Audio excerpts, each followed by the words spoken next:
أعوذ بالله من الشيطان الرجيم. بسم الله الرحمن الرحيم. وإذا سمعوا ما أنزل إلى الرسول ترى أعينهم تفيض من الدمع مما عرفوا من الحق يقولون ربنا آمنا فاكتبنا مع الشاهدين. وما لنا لا نؤمن بالله وما جاءنا من الحق ونطمع أن يدخلنا ربنا مع القوم الصالحين فأذابهم الله بما قالوا جنات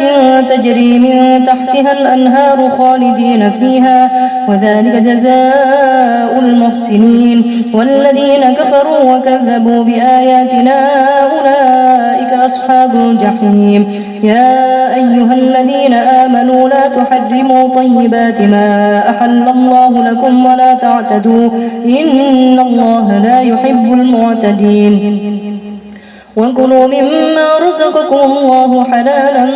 طيبا واتقوا الله الذي أنتم به مؤمنون. لا يؤاخذكم الله باللغو في أيمانكم ولكن يؤاخذكم بما عقدتم الأيمان فكفارته إطعام 10 مساكين من أوسط ما تطعمون أهليكم أو كسوتهم أو تحرير رقبة فمن لم يجد فصيام 3 أيام ذلك كفارة أيمانكم إذا حلفتم واحفظوا أيمانكم كذلك يبين الله لكم آياته لعلكم تشكرون.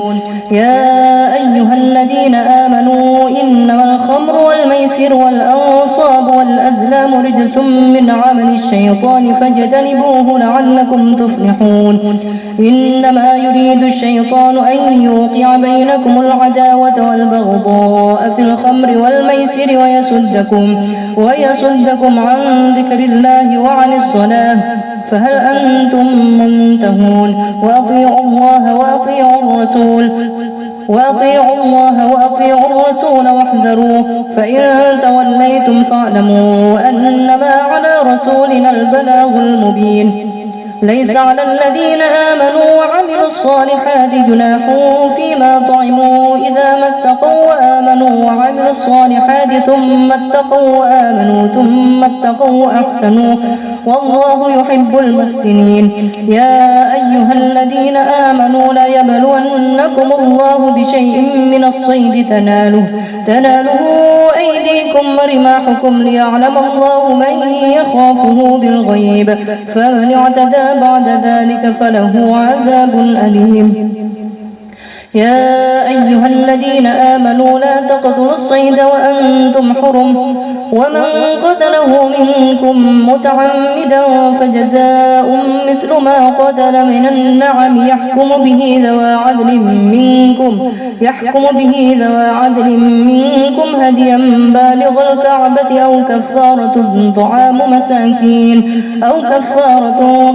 مساكين أو عدل ذلك صياما ليذوق وبال أمره عفى الله عما سلف ومن عاد فينتقم الله منه والله عزيز ذو انتقام. وحل لكم صيد البحر وطعامه متاعا لكم وللسيارة وحرم عليكم صيد البر ما دمتم حرما واتقوا الله الذي إليه تحشرون. جعل الله الكعبة البيت الحرام قياما للناس والشهر الحرام والهدي والقلائد ذلك لتعلموا أن الله يعلم ما في السماوات وما في الأرض وأن الله بكل شيء عليم. يعلموا أن الله شديد العقاب وأن الله غفور رحيم. ما على الرسول إلا البلاغ والله يعلم ما تبدون وما تكتمون. قل لا يستوي الخبيث والطيب ولو أعجبك كثرة الخبيث فاتقوا الله يا أولي الألباب لعلكم تفلحون. يا أيها الذين آمنوا لا تسألوا عن أشياء إن تبد لكم تسؤكم تسؤكم وإن تسألوا عنها حين ينزل القرآن تبد لكم عفى الله عنها والله غفور حليم. قد سألها قوم من قبلكم ثم أصبحوا بها كافرين. ما جعل الله من بحيرة ولا سائبة ولا وصيلة ولا حام ولكن الذين كفروا يفترون على الله الكذب وأكثرهم لا يعقلون. وإذا قيل لهم تعالوا إلى ما أنزل الله وإلى الرسول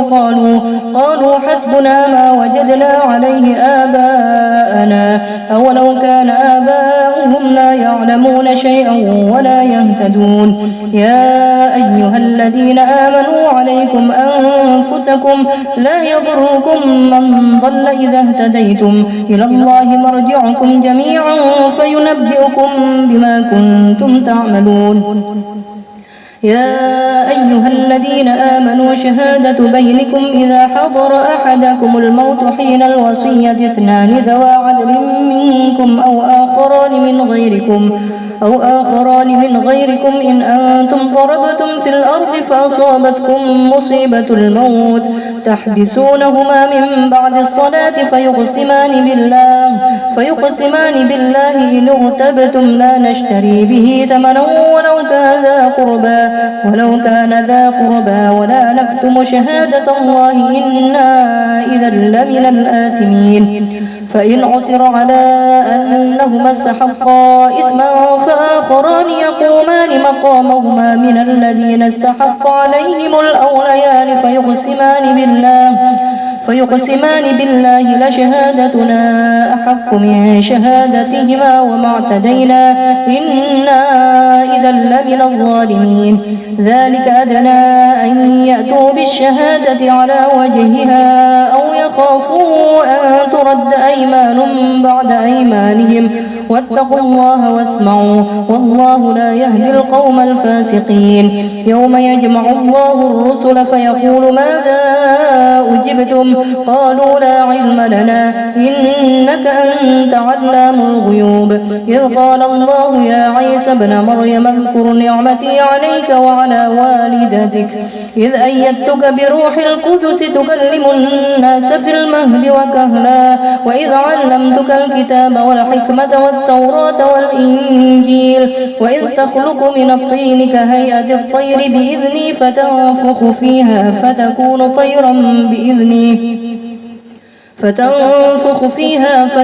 طيرا بإذني وتبرئ الأكمه والأبرص بإذني وإذ تخرج الموتى بإذني وإذ كففت بني إسرائيل عنك إذ جئتهم بالبينات فقال الذين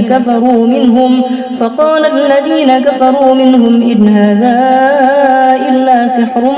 مبين. وإذ أوحيت إلى الحواريين أن آمنوا بي وبرسولي قالوا آمنا واشهد بأننا مسلمون. إذ قال الحواريون يا عيسى ابن مريم هل يستطيع ربك أن ينزل علينا مائدة من السماء قال اتقوا الله إن كنتم مؤمنين. قالوا نريد أن نأكل منها وتطمئن قلوبنا ونعلم أن قد صدقتنا ونكون عليها من الشاهدين.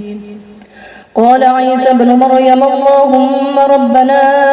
أنزل علينا مائدة من السماء تكون لنا عيدا لأولنا وآخرنا وآية منك وارزقنا وأنت خير الرازقين. قال الله إني منزلها عليكم فمن يكفر بعد منكم فإني أعذبه عذابا لا أعذبه أحدا من العالمين. وإذ قال الله يا عيسى ابن مريم أأنت قلت للناس اتخذوني وأمي إلهين من دون الله قال سبحانك ما يكون لي أن أقول ما ليس لي بحق إن كنت قلته فقد علمته تعلم ما في نفسي ولا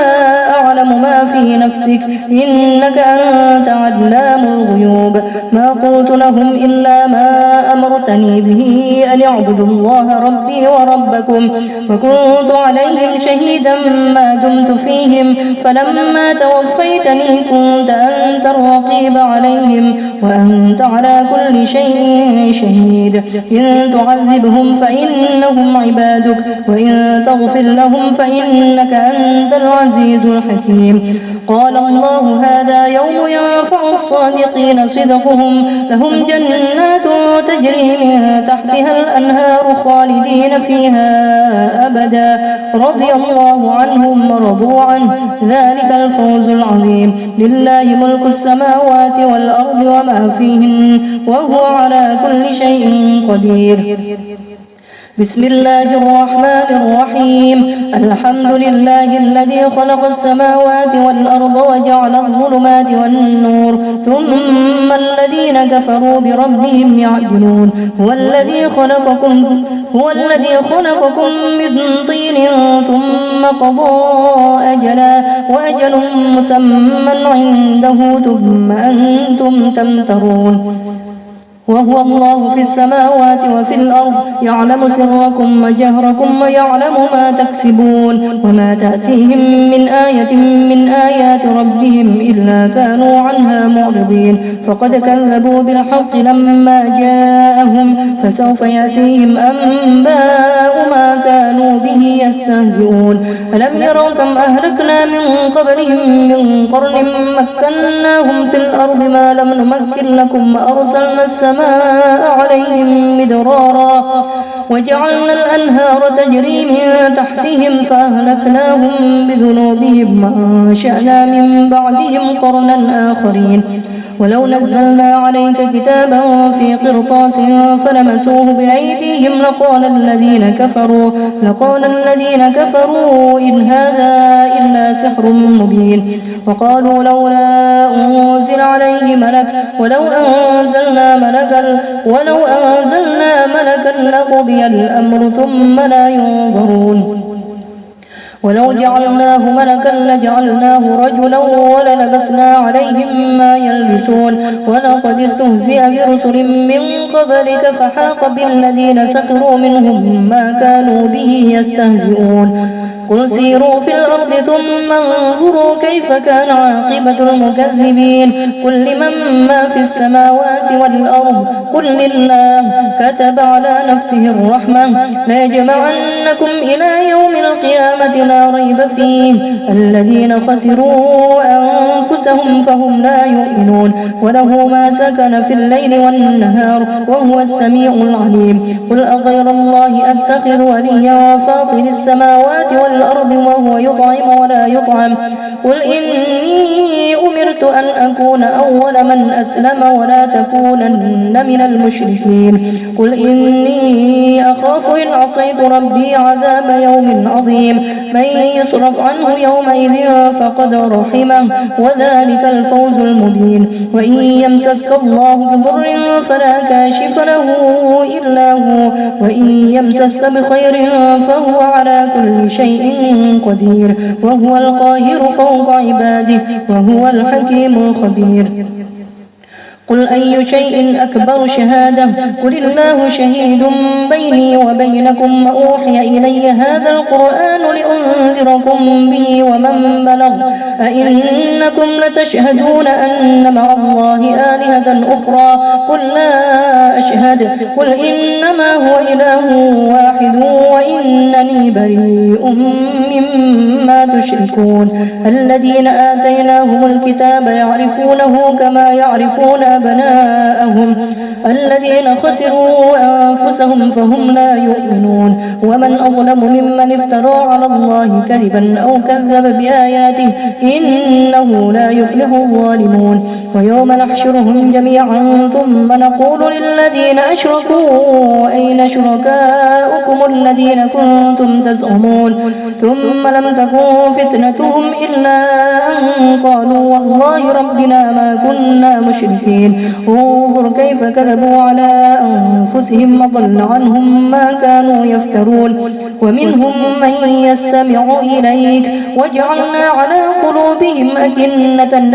يفقهوه وفي آذانهم وقرا وإن يروا كل آية لا يؤمنوا بها حتى إذا جاءوك يجادلونك يقول الذين كفروا إن هذا إلا أساطير الأولين وهم ينهون عنه وينأون عنه وإن يهلكون إلا أنفسهم وما يشعرون ولو ترى إذ وقفوا على النار فقالوا يا ليتنا نرد ولا نكذب بآيات ربنا ونكون من المؤمنين بل بدا لهم ما كانوا يخفون من قبل ولو ردوا لعادوا لما نهوا عنه وإنهم لكاذبون وقالوا إن هي إلا حياتنا الدنيا وما نحن بمبعوثين ولو ترى إذ وقفوا على ربهم قال أليس هذا بالحق قالوا بلى وربنا قال فذوقوا العذاب بما كنتم تكفرون قد خسر الذين كذبوا بلقاء الله حتى إذا جاءتهم الساعة بغتة قالوا يا حسرتنا على ما فرطنا فيها وهم يحملون أوزارهم على ظهورهم ألا ساء ما يزرون وما الحياة الدنيا إلا لعب وله وللدار الآخرة خير للذين يتقون أفلا تعقلون قد نعلم إنه ليحزنك الذي يقولون فإنهم لا يكذبونك ولكن الظالمين بآيات الله يجحدون ولقد كذبت رسل من قبلك فصبروا على ما كذبوا وأوذوا حتى أتاهم نصرنا ولا مبدل لكلمات الله ولقد جاءك من نبأ المرسلين وإن كان كبر عليك إعراضهم فإن استطعت أن تبتغي نفقا في الأرض أو سلما في السماء فتأتيهم بآية ولو شاء الله لجمعهم على الهدى فلا تكونن من الجاهلين إنما يستجيب الذين يسمعون والموتى يبعثهم الله ثم إليه يرجعون وقالوا لولا نزل عليه آية من ربه قل إن الله قادر على أن ينزل آية ولكن أكثرهم لا يعلمون وما من دابة في الأرض ولا طائر يطير بجناحيه إلا أمثالكم ما فرطنا في الكتاب من شيء ثم إلى ربهم يحشرون والذين كذبوا بآياتنا صم وبكم في الظلمات من يشاء الله يضلله ومن يشاء يجعله على صراط مستقيم قل أرأيتكم إن أتاكم عذاب الله أو أتتكم الساعة وغير الله تدعون إن كنتم صادقين بل إياه تدعون فيكشف ما تدعون إليه إن شاء وتنسون ما تشركون ولقد أرسلنا إلى من قبلك فأخذناهم بالبأساء والضراء لعلهم يتضرعون فلولا إذ جاءهم بأسنا تضرعوا ولكن قست قلوبهم وزين لهم الشيطان ما كانوا يعملون فلما نسوا ما ذكروا به فتحنا عليهم أبواب كل شيء حتى إذا فرحوا بما أوتوا أخذناهم بغتة فإذا هم مبلسون فقطع دابر القوم الذين ظلموا والحمد لله رب العالمين قل أرأيتم إن أخذ الله سمعكم وأبصاركم وختم على قلوبكم من إله غير الله يأتيكم به انظروا كيف نصرف الآيات ثم هم يصدفون قل أرأيتكم إن أتاكم عذاب الله بغتة أو جهرة هل يهلك إلا القوم الظالمون وما نرسل المرسلين إلا مبشرين ومنذرين فمن آمن وأصلح فلا خوف عليهم ولا هم يحزنون والذين كذبوا بآياتنا يمسهم العذاب بما كانوا يفسقون قل لا أقول لكم عندي خزائن الله ولا أعلم الغيب ولا أقول لكم إني ملك إن أتبع إلا ما يوحى إلي قل هل يستوي الأعمى والبصير أفلا تتفكرون وأنذر به الذين يخافون أن يحشروا إلى ربهم ليس لهم من دونه ولي ولا شفيع لعلهم يتقون ولا تطرد الذين يدعون ربهم بالغداة والعشي يريدون وجهه ما عليك من حسابهم من شيء وما من حسابك عليهم من شيء فتطردهم فتكون من الظالمين وكذلك فتنا بعضهم ببعض ليقولوا أهؤلاء من الله عليهم من بيننا أليس الله بأعلم بالشاكرين وإذا جاءك الذين يؤمنون بآياتنا فقل سلام عليكم كتب ربكم على نفسه الرحمة أنه من عمل منكم سوءا بجهالة ثم تاب من بعده وأصلح فأنه غفور رحيم وكذلك نفصل الآيات ولتستبين سبيل المجرمين قل إني نهيت أن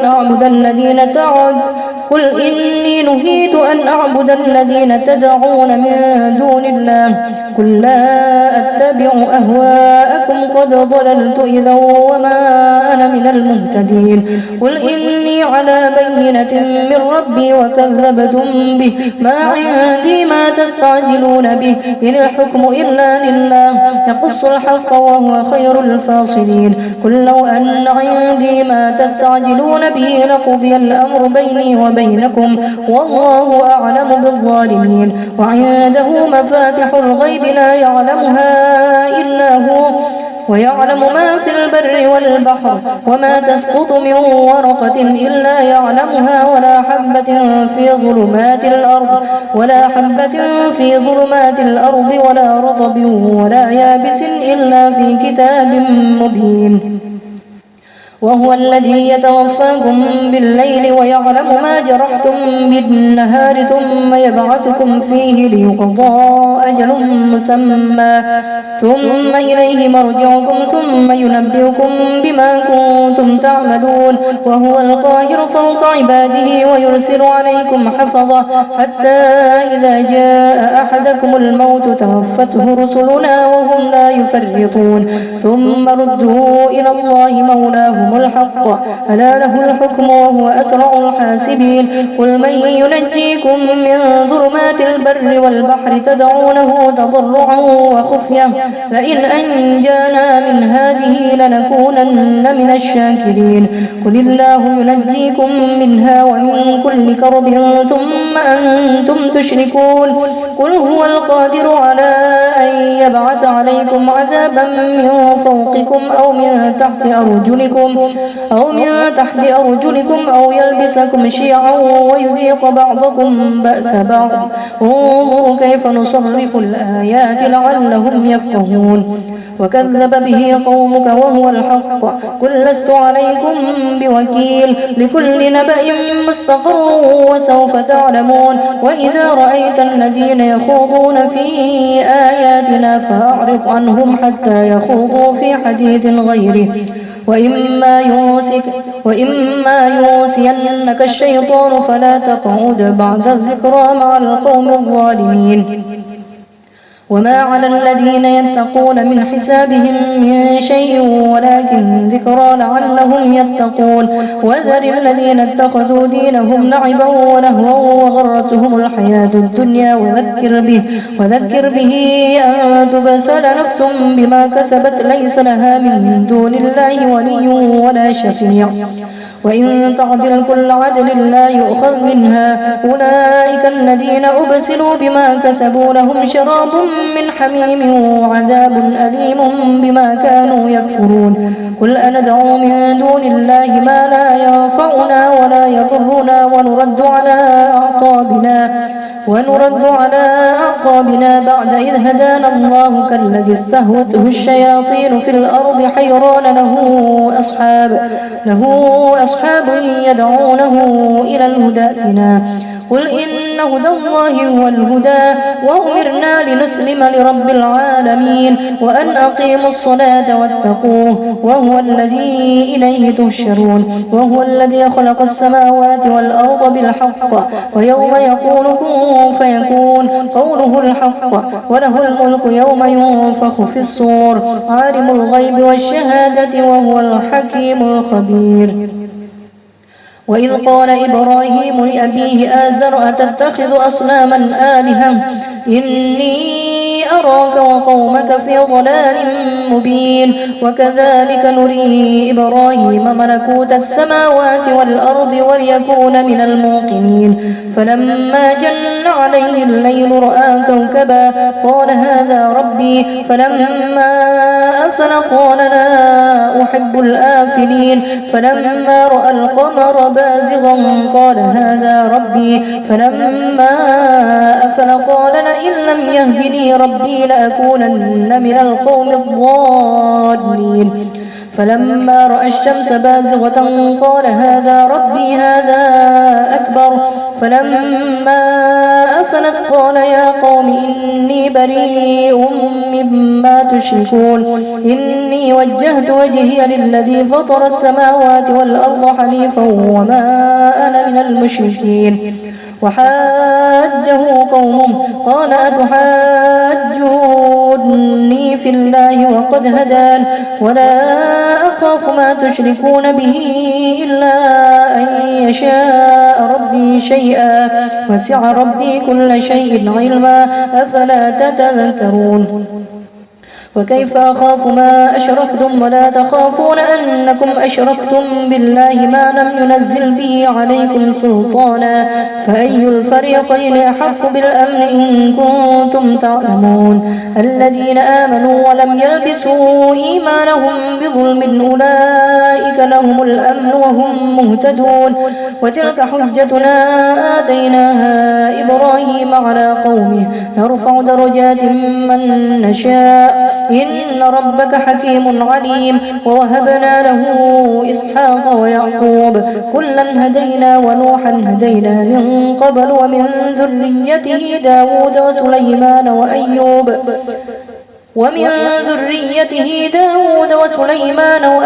ويوسف وموسى وهارون وكذلك نجزي المحسنين وزكريا ويحيى وعيسى وإلياس كل من الصالحين وإسماعيل واليسع ويونس ولوطا وكلا فضلنا على العالمين ومن آبائهم وذرياتهم وإخوانهم واجتبيناهم وهديناهم إلى صراط مستقيم ذلك هدى الله يهدي به من يشاء من عباده ولو أشركوا لحبط عنهم ما كانوا يعملون أولئك الذين آتيناهم الكتاب والحكم والنبوة فإن يكفر بها هؤلاء فقد وكلنا بها قوما ليسوا بها بكافرين أولئك الذين هدى الله فبهداه مقتده قل لا أسألكم عليه أجرا إن هو إلا ذكرى للعالمين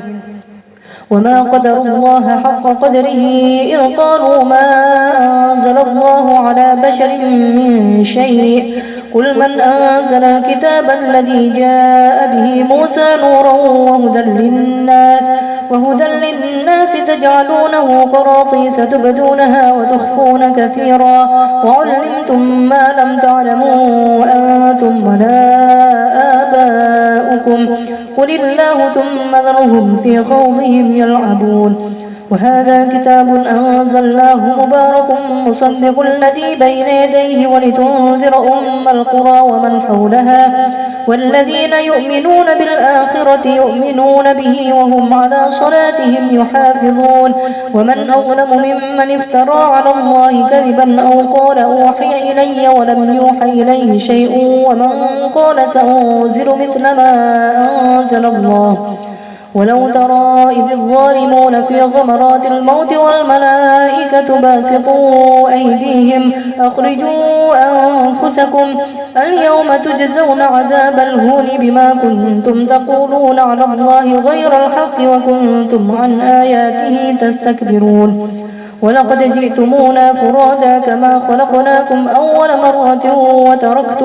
وتركتم ما خولناكم وراء ظهوركم وما نرى معكم شفعاءكم الذين زعمتم أنهم فيكم شركاء لقد تقطع بينكم وضل عنكم ما كنتم تزعمون إن الله فالق الحب والنوى يخرج الحي من الميت ومخرج الميت من الحي ذلكم الله فأنا تؤفكون فالق الإصباح وجعل الليل سكنا والشمس والقمر حسبانا ذلك تقدير العزيز العليم وهو الذي جعل لكم النجوم لتهتدوا بها في ظلمات البر والبحر قد فصلنا الآيات لقوم يعلمون وهو الذي أنشأكم من نفس واحدة فمستقر ومستودع قد فصلنا الآيات لقوم يفقهون وهو الذي أنزل من السماء ماء فأخرجنا به نبات كل شيء فأخرجنا منه خضرا نخرج منه حبا متراكبا ومن النخل من طلعها قنوان دانية وجنات من أعناب والزيتون والرمان مشتبها وغير متشابه انظروا إلى ثمره إذا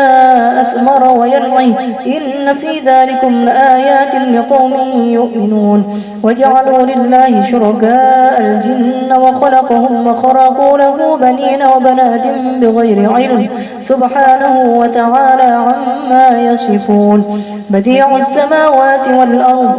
أنى يكون له ولد ولم تكن له صاحبة وخلق كل شيء وهو بكل شيء عليم ذلكم الله ربكم لا إله إلا هو خالق كل شيء فاعبدوه وهو على كل شيء وكيل لا تدركه الأبصار وهو يدرك الأبصار وهو اللطيف الخبير قد جاءكم بصائر من ربكم فمن أبصر فلنفسه ومن عمي فعليها وما أنا عليكم بحفيظ وكذلك نصرف الآيات وليقولوا درست ولنبين لقوم يعلمون اتبع ما أوحي إليك من ربك لا إله إلا هو وأعرض عن المشركين ولو شاء الله ما أشركوا وما جعلناك عليهم حفيظا وما أنت عليهم بوكيل ولا تسبوا الذين يدعون من دون الله فيسبوا الله عدوا بغير علم كذلك زينا لكل أمة عملهم ثم إلى ربهم مرجعهم فينبئهم بما كانوا يعملون وأقسموا بالله جهد أيمانهم لئن جاءتهم آية ليؤمنن بها قل إنما الآيات عند الله وما يشعركم أنها إذا جاءت لا يؤمنون ونقلب أفئدتهم وأبصارهم كما لم يؤمنوا به أول مرة ونذرهم في طغيانهم يعمهون